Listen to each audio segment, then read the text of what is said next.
Olá, adoradores do povo! Sejam bem-vindos a mais um vídeo aqui no Caneta Tinteiro. Meu nome é Camille Pezzino e hoje a gente vai falar de uma autora que é considerada um ícone do movimento feminista, do movimento modernista e também do movimento LGBT.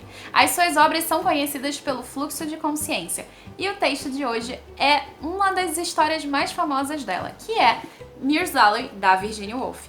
Então, vamos fazer um breve resumo, uma breve análise e também falar dessa edição, que foi cedida em parceria pela Editora Autêntica. Então, vem conferir! Fazendo o resumo de Mirror's Dalley. Bem, antes de mais nada, eu quero deixar registrado que esse não é um livro sobre o enredo, sobre os fatos ocorridos. Não é que nem os romances que a gente está acostumado, em que o que importa é o próximo acontecimento. Aqui, na verdade, o que importa é a cabeça dos personagens. Os acontecimentos são extremamente simples, na verdade. Aqui, a gente passa por uma quarta-feira de junho de 1923 na Inglaterra, em que Clarissa Dalley, parte dessa alta sociedade britânica, vai dar uma festa. E durante a manhã ela sai para comprar flores, encontra alguns personagens que vão aparecer de novo, inclusive, outros não. E um desses personagens que ela encontra durante essa manhã é Peter Walsh, o homem que ela era apaixonada na sua adolescência. E aí ela vai rememorando o passado num fluxo de consciência que aparece tanto no ponto de vista da Clarissa, que aparece tanto no ponto de vista do Richard, que é o seu marido, que é o Richard Dalley, quanto da sua filha Elizabeth, quanto do próprio Peter Walsh, entre outros personagens. Esse é o primeiro núcleo. O segundo núcleo é do Septimus Warren Smith. Ao contrário da Clarissa Dalley, que é de uma alta sociedade, o Warren Smith não é. Na verdade, ele é um ex-soldado que sofre estresse pós-traumático e é casado com Lucrezia, que é uma italiana que ele leva para a Inglaterra. E a Lucrezia não sabe muito bem lidar com essa situação, então chama médicos para tentar lidar com o marido, que passa a ter alucinações e ver o seu amigo morto. Fazendo a análise de Mirror's Dalley. No resumo, eu disse que o resumo era super simples, o enredo era super tranquilo. Porém, a análise não é, justamente porque a Virginia, ela toca em temas muito caros e muito claros e muito problemáticos. Na verdade, ela toca em vários temas. Ela toca no posicionamento da mulher, ela toca no colonialismo, ela toca como funcionava a política, como as pessoas enxergavam umas às outras, ela toca também na questão da sanidade, da insanidade, da instabilidade. Então, eu acho que é legal começar a falar sobre Mirror's Dalley através da instabilidade da Inglaterra. Eles tinham acabado de sair de um período de guerra. Então, os personagens são instáveis. A sociedade é instável. E esse é o primeiro ponto que eu quero chegar aqui em Mirror's Dalley. Então, falar da instabilidade é também falar sobre como o tempo é instável, como a sanidade é instável. E aí a gente entra no confronto entre sanidade e loucura. Porém, antes de começar a falar sobre as críticas, eu quero primeiro pontuar a narrativa da Virginia. Como eu já falei antes em Orlando, e eu vou deixar aqui cardeado, Virginia é difícil de ler. É difícil pra caramba, porque ela é fluxo de consciência. O fato é, você precisa prestar muito atenção, justamente porque a gente tem narradores em terceira pessoa, aqui no caso de Mirror's Dalley é um narrador em terceira pessoa, que tem um discurso direto, ou seja, ele pega a cabeça dos personagens, esse narrador, e ele fala o que tá na cabeça desses personagens. E ele troca de personagens sem te avisar que está fazendo essa troca. Ao mesmo tempo, enquanto está na cabeça desses personagens, e isso é um aspecto do fluxo de consciência, esses personagens estão no presente e quando eles pensam em alguma coisa do passado, a gente vai pro passado com eles e não tem aviso. Ou seja, você que se vire pra entender Virginia Woolf. Essa é a exata linha que a Virginia segue. É uma linha que, por exemplo, James Joyce também segue em Ulisses. É muito bom e muito ruim pra quem não tá acostumado. É muito bom, por exemplo, pra mim, porque estou acostumada e porque gosto, justamente porque me faz pensar nessa questão de como o tempo, ele não necessariamente é linear e a gente coloca as coisas lineares um passo de cada vez, porque é mais simples pra gente. E aqui a Virginia, ela quebra esse estereótipo, é uma quebra que acontece com o modernismo, com esse fluxo de consciência, então é bem legal. E aqui a gente vai ter essa quebra. Então eu gosto muito disso, mas é muito confuso pra quem não está acostumado principalmente. Então não espere grandes plot twists, porque não é sobre o enredo, é sobre esses personagens, o que se passa na cabeça deles. Depois de falar da estrutura, eu quero falar um pouquinho sobre as críticas. Através do Peter Walsh, que é o antigo amor da Clarissa Dalley, que é a nossa protagonista principal, a gente fala sobre o colonialismo. O Peter é um personagem que foi pra Índia, então a gente tem aqui uma crítica sobre essa questão da colonização britânica para outros lugares. A gente também tem outros temas caros, principalmente sobre a questão do papel da mulher. A Clarissa, e inclusive isso é de acordo com o próprio Peter, era uma mulher que gostava de ler, que gostava de várias coisas. No entanto, ela acaba sendo reduzida à esposa de um político conservador que gosta de dar festas. Então, a Clarissa é considerada por muitos dos personagens fútil, uma pessoa que só simplesmente gosta de dar festas. Mas quando a Virginia faz a gente entrar na cabeça dela, a gente consegue perceber que a Clarissa é muito mais do que isso. Só que a gente só percebe isso como leitor porque a gente está dentro da cabeça dela.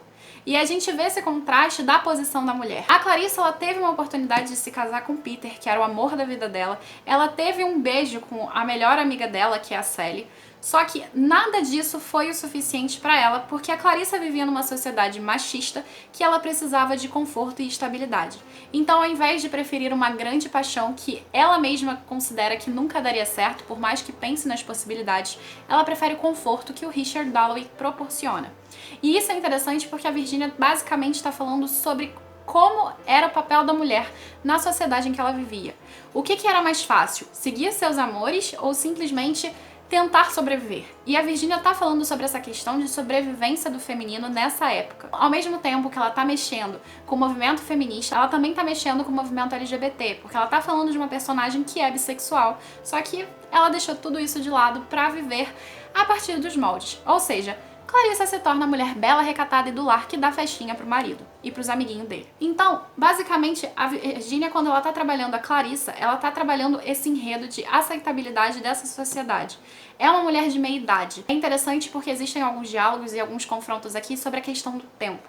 Como o tempo deixa esses personagens maduros e refletindo sobre o passado e tudo que eles poderiam ter vivido. Por exemplo, a gente tem um confronto com a Elizabeth, que é uma jovem, que é a filha da Clarissa, e a própria Clarissa. Esse confronto, essa ambiguidade, essa equivalência entre as duas e duplicidade da narrativa, que aparece várias e várias vezes, de várias duplicidades, a gente tem essa duplicidade com a Elizabeth justamente porque a Elizabeth é aquela que nunca viveu. Inclusive, eu acho que isso é uma fala do Peter Walsh, em que ele diz que ela não vai entender, até chegar na idade deles, todas as possibilidades que ela tinha. E isso é bem interessante, porque a Virginia Woolf, ela tá tratando aqui sobre o tempo. E o legal é que, enquanto ela fala sobre tempo, ela tem uma narrativa que o tempo não é linear. Então, é uma piada que ela faz. E que eu acho sensacional. Ela tá falando sobre colonialismo, ou seja, ela toca nas políticas estrangeiras. Ela, ao mesmo tempo, tá tocando na própria política, porque era uma época em que estava se discutindo o voto do feminino. Ela tá falando sobre o posicionamento da mulher na sociedade, ela tá falando sobre várias coisas diferentes ao mesmo tempo, através desses personagens que estão convivendo ali. Ela também fala sobre a questão do amor, da importância do amor, a importância da segurança. Um dos temas chaves, eu acho que é tema chave justamente por causa dessa ruptura da narrativa. Ela também tá falando sobre a questão da guerra, como essa guerra afetou aquela sociedade que se tornou instável. Então a Virginia tá falando dessa mudança da sociedade inglesa, porque o mundo tá mudando. O mundo mudou porque a forma como as guerras eram vistas se modificou a partir da Primeira Guerra Mundial. Então houve essa alteração do mundo em si. E isso que eu acho bacana, porque ela começa a ter um confronto de identidades de gerações. Tem uma passagem, inclusive, que eu também acho que é do Peter Walsh, que ela vai falando sobre esse confronto de gerações, como a moda vai mudando, como as coisas estão acontecendo de maneira diferente. Então esse confronto que a sociedade está vivendo é outro tema caro e também pautado na guerra. E aí a gente tem um personagem que é o Septimus, que é esse personagem que é um ex-soldado que está sofrendo estresse pós-traumático porque ele não está sabendo lidar com o que a guerra fez com ele, com o que a guerra tirou dele. E é interessante porque ele diz que a guerra tirou tudo, não só o amigo, mas também a noção de sentir. Isso é interessante também, porque o fato dele não sentir é o que mais incomoda. E é um contraste aqui que a Virginia Woolf tá falando de novo. Mas agora, o que tá realmente, e eu acho que realmente tá acima de tudo, são esses dois núcleos e como esses núcleos se contrapõem entre sanidade e insanidade. Essa instabilidade do Septimus com essa estabilidade forçada da Clarissa. E aqui a gente pode confrontar o nome dos personagens.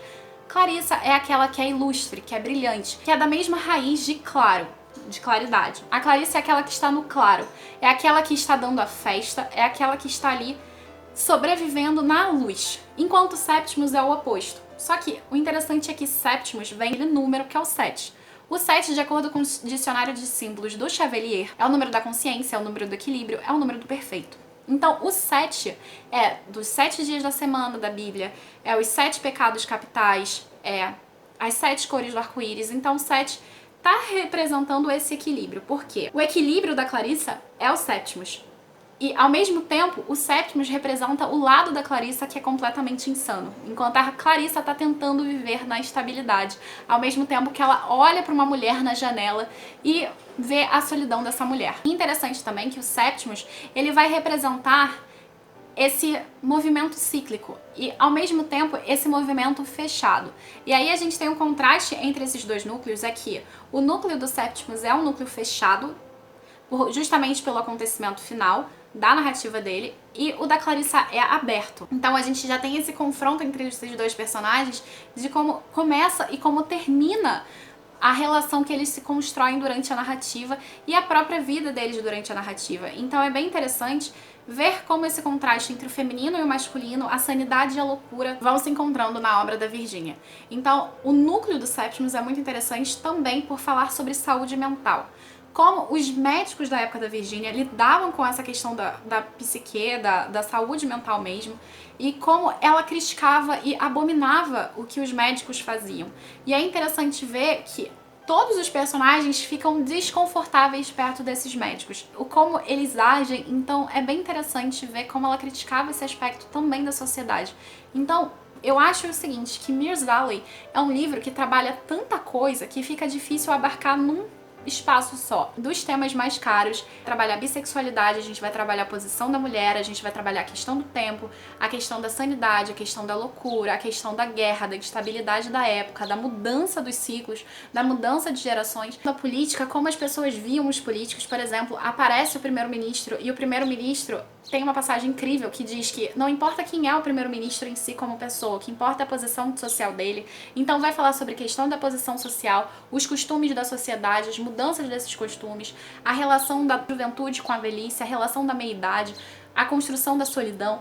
Esse livro tem muita coisa. Então, por mais que o enredo seja extremamente simples, a complexidade e o desenvolvimento que tem aqui nessa obra de questões críticas é surreal. E agora vamos falar sobre essa edição aqui. Bem, essa aqui foi a edição cedida pela Editora Autêntica. A tradução e as notas são do Tomás Tadeu. Como vocês podem ver, isso aqui é uma jacket, muito bonita, inclusive. Mas a edição em si, ela é linda, que ela aqui tá vendo em preto. A diagramação é muito boa. Então, assim, não tem uma dificuldade na leitura, no decorrer da leitura. E você tem algumas notas bem bacanas, a forma como as notas são apresentadas, então ela é bem legal. A diagramação é tranquila de ler, então, assim, é muito bonito. E aqui a gente tem basicamente um mapazinho dos lugares principais. E aqui vai apontando esses lugares no mapa, como vocês podem ver aqui. Tem lugares apontados no mapa que são explicados no decorrer da história, então é bem interessante. É uma edição muito bonita, tem fitilho. Então, assim, eu super recomendo essa edição, principalmente por conta da tradução e das notas, elas ajudam bastante. E tem uma introdução bem interessante da Virginia e um texto de apoio para quem tá tendo dificuldade de ler Mirror's Valley, o que eu acho essencial, justamente porque é difícil. Não vou dizer que é fácil, porque não é difícil. E é isso, eu vou pedir pra vocês se inscreverem no canal, ativarem o sininho e também curtirem.